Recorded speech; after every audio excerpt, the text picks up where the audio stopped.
Olá, espectros! Preparados para mais histórias espectrais? Vejamos se você tem coragem de ouvir até a última história. Nos ajude com o seu like e compartilhe com mais pessoas. É novo ou nova por aqui? Se inscreva e ative as notificações. Envie seu relato para poder ser contado aqui também. Muito obrigado e vamos às histórias.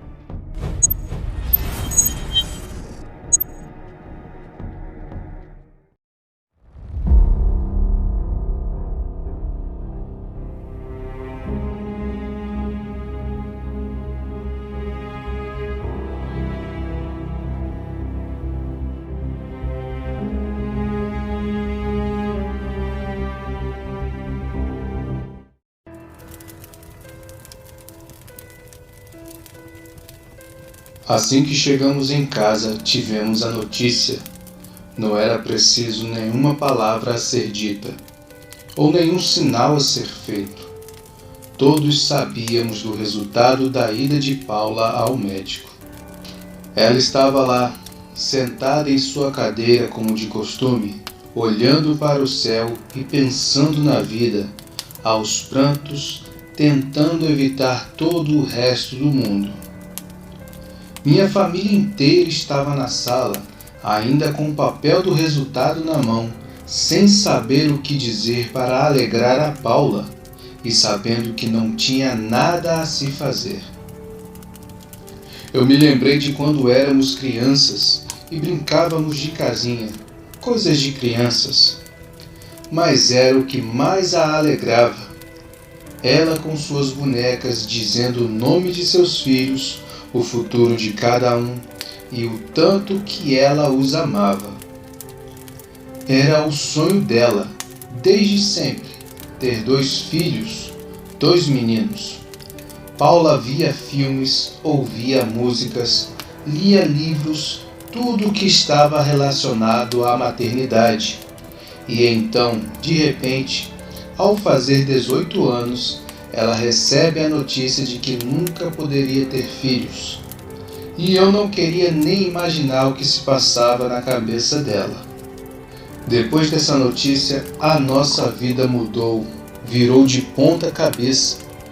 Paula largou a sua faculdade de pedagogia. Minha mãe começou a frequentar uns grupos de mulheres todas as noites, talvez para ocupar o tempo, talvez para tentar esquecer que seu sonho de ser avó também já era.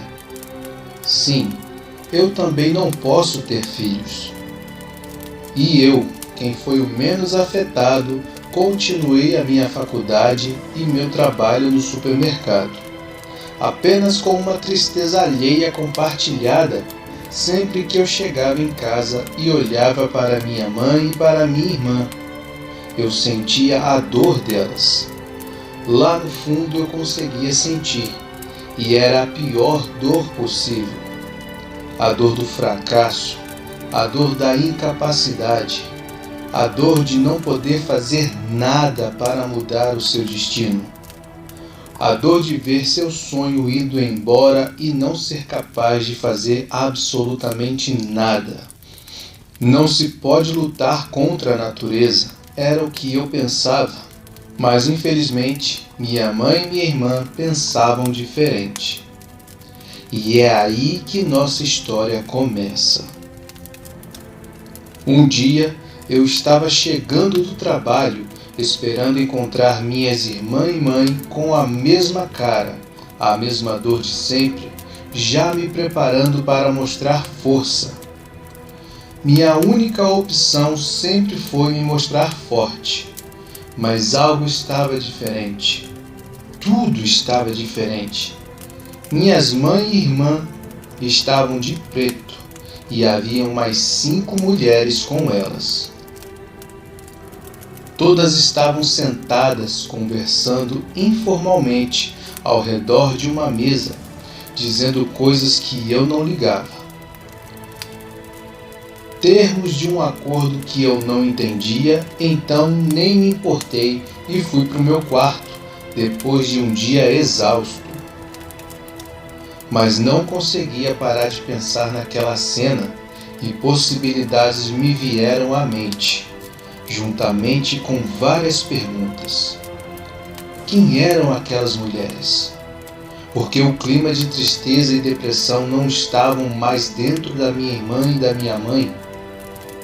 Por que estão todas de preto? Eu realmente não tinha a mínima noção do que estava acontecendo, então fui para a sala de novo. Ao chegar lá, eu vi minha irmã, só de calcinha, deitada na mesa. As 5 mulheres e minha mãe estavam em um círculo, com livros estranhos, cantando uma música estranha. E foi aí que eu percebi que aquilo não era algo normal. Fui correndo para gritar com minha mãe e perguntar o que estava acontecendo, mas a minha voz não saía. E então, ao me aproximar demais, uma das mulheres me deu um olhar paralisante e eu caí no chão sem voz, sem sentido e sem explicação. O que era aquilo tudo? Apesar de tudo, eu conseguia ver tudo naquela sala. Minha irmã colocou a mão em sua barriga e começou a gritar, gemer, se contorcer. Eu não sabia o que estava acontecendo, mas não podia ficar ali, caído, e deixar essas mulheres fazerem isso com ela. Eu tentava gritar, levantar e nada. Aquela mulher continuava me petrificando com seu olhar e eu sentia a dor da minha irmã novamente. Nós éramos gêmeos e sempre fomos muito ligados um ao outro. E só de ver suas expressões faciais conseguia saber exatamente o que ela estava sentindo. E o que ela estava sentindo era dor, pura dor. Eu tentava me levantar, fazer algo, mas nada conseguia. Eu não podia fazer nada. Então eu desmaiei. Minhas forças se acabaram e eu acordei no meu quarto, como se tudo não passasse de um sonho ruim. Levantei assustado e fui em direção ao quarto da minha mãe, da minha irmã, da sala e ninguém. Não tinha ninguém lá, nem minha família, nem as assustadoras mulheres de preto. Então, de repente, eu vejo a minha mãe e a minha irmã entrando em casa, com as mãos cheias de sacolas, rindo felizes como se nada tivesse acontecido. No mesmo instante, eu corri em direção à minha irmã e dei um forte abraço nela, e em seguida comecei a gritar com minha mãe, pedindo explicações. Foi então que ela abriu o jogo. Filho, as reuniões que eu ia à noite não eram um simples encontro de mulheres. Aquilo é uma sociedade secreta que existe há muitos e muitos anos, onde mulheres se encontram para praticarem bruxaria. Eu sei que você não vai concordar com isso, mas foi tudo para o bem de nossa família e de nosso nome. Nosso nome não pode morrer aqui. Então fizemos um acordo. Elas colocariam 2 meninos na barriga de Paula e quando eles nascessem, um seria enviado para as mulheres e outro ficaria com a gente. Ao ouvir isso, minha vontade era de quebrar tudo naquela casa. Minha indignação era imensa e eu não sabia o que falar. Só sabia que eu me senti injustiçado. Como vocês duas me deixam de fora de algo assim? Vocês são loucas de mexerem com essas coisas. Isso não é brincadeira. Como fizeram isso sem me consultar? Nós sabíamos que você não iria concordar, meu irmão. Mas era isso que eu queria pra mim. Esse é o meu propósito de vida. E se não fosse essa chama de esperança acesa, eu já teria me matado há muito tempo. As palavras de Paula me chocaram. Então elas me entregaram um exame de sangue, confirmando que ela estava de fato grávida. E mesmo com toda a felicidade delas, eu não acreditava que elas apelaram para a magia negra. Eu nunca soube como isso funcionava. Só sabia que isso não acabaria bem. Depois disso, eu fui para o meu quarto, me arrumei e fui trabalhar, como se nada tivesse acontecido. Mesmo com a felicidade das duas, eu não podia aceitar aquilo. Minha mãe mexendo com bruxas? Minha irmã com algo dentro da barriga dela e não foi gerado de forma humana? Aquilo não me deixou em paz. E durante toda a gestação eu me mantive frio, triste e decepcionado com as duas. A felicidade das duas aumentava junto com a barriga de Paula e, a cada dia, elas estavam mais felizes. E quando estávamos próximos dos 6 meses, descobrimos que eram gêmeos. Eram 2 meninos, assim como ela sonhava, assim como as bruxas disseram. Mas então as coisas começaram a dar errado. Paula vomitava muito, não comia direito e foi emagrecendo. Os bebês estavam a consumindo e toda a sua energia. E mesmo feliz, ela estava pálida e acabada. Aquilo não estava certo, aquilo não era normal. Então, aos 8 meses, descobri onde era essa reunião e fui até lá para conversar com as bruxas e tentar descobrir como salvar a minha irmã daquilo tudo.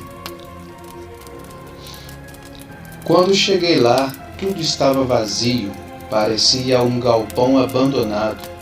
Confirmei várias vezes se aquele era mesmo o endereço certo, e sim, era lá. Comecei a investigar as paredes, o chão, procurar por algo a mais e, quando achei um alçapão debaixo de um tapete, abri e desci. Lá era como uma caverna de bruxaria, caveiras e velas em todo lugar, e uma mesa no meio, toda velha. Tudo escuro, e então avistei 2 mulheres conversando. Me escondi e ouvi a conversa. Está quase na hora. O nosso filho está chegando. E em breve, irão nascer 2 meninos. Um anjo e um demônio sairão da barriga daquela jovem. Precisamos estar presentes na hora do nascimento, pois segundo a maldição, apenas um poderá viver.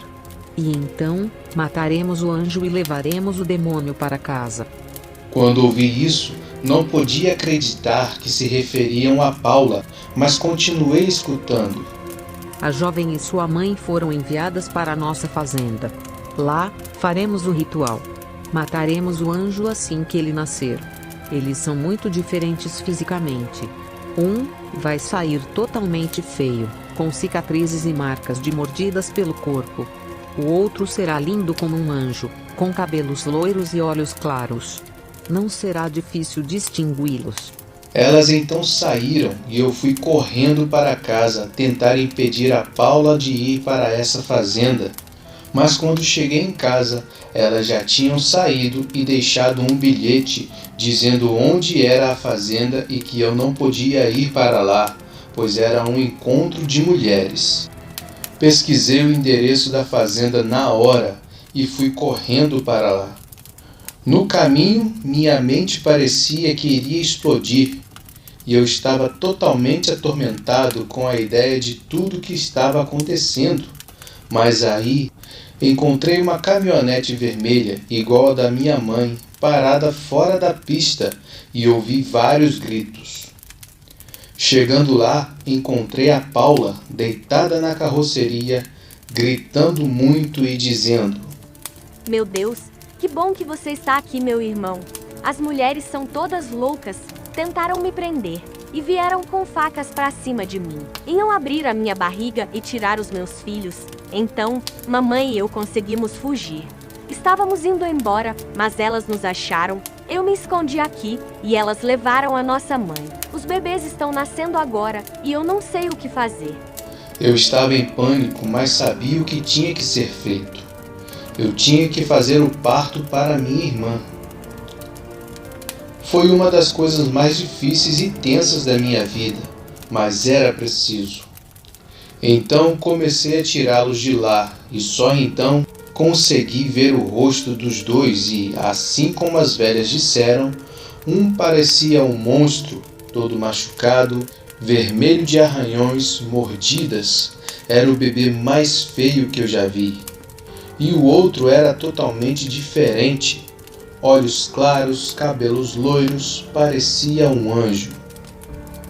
Os dois abriram os olhos e me olharam lá no fundo da minha alma, como se soubessem o que estava por vir.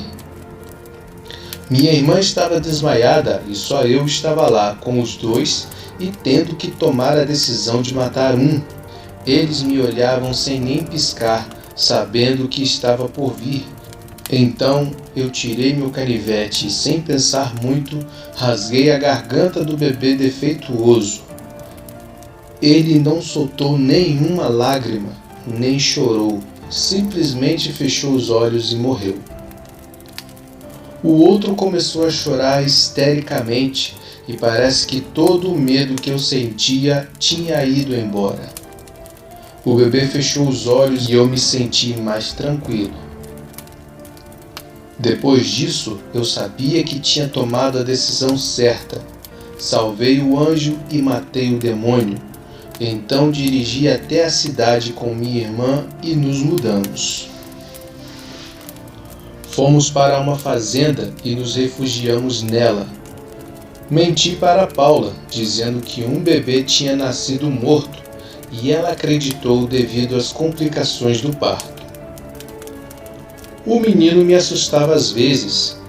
Ele me encarava por muito tempo, quase nunca ria ou brincava, e estava sempre quieto na dele, mas pensei que fosse coisa da idade. Então, no dia que ele completou 6 anos, veio um homem velho à nossa casa e pediu para conversar comigo. Ele me contou a história de 2 irmãos que tinham que se enfrentar por toda a eternidade.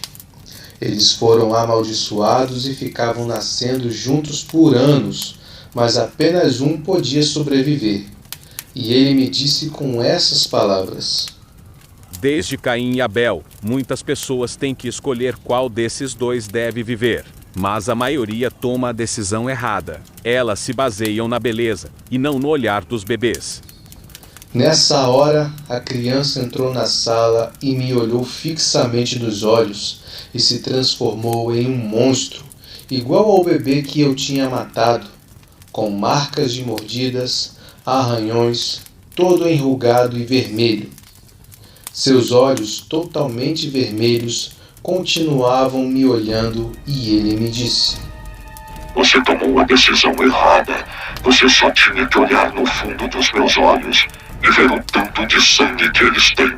O sangue de todos aqueles que eu já matei. Deu um leve sorriso e depois me atacou, cortando a minha garganta do jeito que eu cortei a de seu irmão. Obrigado por assistir ao nosso vídeo. Deixe seu like se gostou, comente com respeito e compartilhe com mais pessoas. Se inscreva no canal para nos ajudar a crescer na plataforma e podermos postar mais vídeos com mais qualidade. Nos siga no Instagram, pois lá estaremos avisando de antemão sobre novas postagens, mesmo se o YouTube não enviar as notificações para vocês. Obrigado mais uma vez. Espero nos vermos no próximo vídeo.